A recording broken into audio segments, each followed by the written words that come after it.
Fortunately, it became a period which is not unusual for Cape Town, that every Monday and Thursday his house was being broken into and a lot of things were stolen. This went on for a few months, and he noticed also that his Jewish neighbor never had a break-in.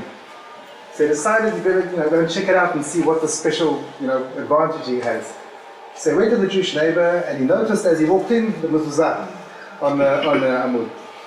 So he said to the neighbor, "What's that?" The neighbor explained to him, "It's a mezuzah, what you need a mezuzah for." And he said, "Can I have one? Maybe that's the reason that that I'm not getting that you're not getting any break-ins."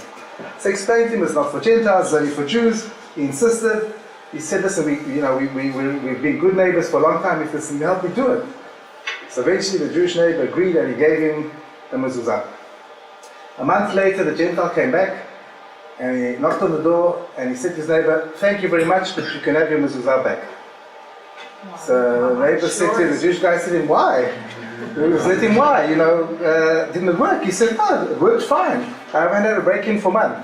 But every night they knock on the door from the highway and all that jargon, etc. It cost me much less to break in than all that stuff." So why do I tell that story? Because it's relevant to what we're going to be talking about this evening. Because the question is, why are we here and why Elami and עצמי is so important.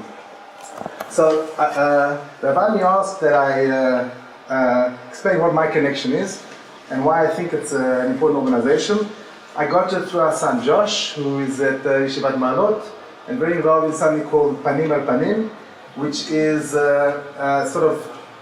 it's a meeting that Rabbi עצמי, the head of the Shiva, is very much pushes between to keep the conversation and the exchange of ideas between the secular and the religious in Israel. And funny enough, our daughter is also involved in a similar thing to עצמי, which is Hamakat Yadut, and it's something that's important to us. And also from the parasha, we read about the four Leshanot HaGeula. And the fifth one, which we don't drink to, which is Ve'eveti Otchem al Haaretz, it talks about Eretz Yisrael. The whole idea of the Geula coming out of Mitzrayim is one thing. That's really, we'll get to in a minute, the negative part. But the positive part is we're coming out of Egypt to come to Israel. We're coming to something. We're coming to fulfill a mission in our country. And I think in this day and age where we're faced with a real battle on all fronts, in an age of post-Zionism and post-modernism, where values are really not thought of as anything important and completely relative, it's very important for all of us in Israel to have the knowledge of our values, both Jewish and Zionist, know why we're here. Because if we don't know why we're here, nobody else is going to know why we're here. And we see that over and over again. We find we can't explain to other countries what we're doing here because we can't explain it to ourselves. I've had a discussion with Janine, my wife, for many times over the last too many years to mention, but she always asks, what if somebody's in Israel and he doesn't feel a connection, he doesn't feel a connection to the land and he doesn't feel the connection to religion, what is he doing here? Why does he stay? Why doesn't he go to Australia or Canada where it's probably much safer and economically easier? And my answer always was, well, this is also the haven for the Jews. This is the place that we managed to escape to, and we start an army and can take care of ourselves, and we're not faced with what we were faced with 60, 70 years ago, which we commemorating today. And she was never satisfied with that answer. And when I think about it, when I thought about it towards this evening, she's right. It's not enough, the negative part. Don't write it down. Can you take it off the video?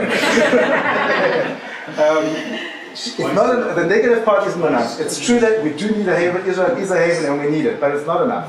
If we're here for a reason, and we don't fulfill that reason, we won't stay here.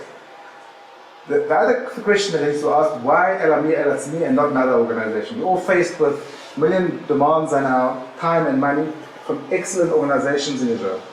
So why Elami El עצמי?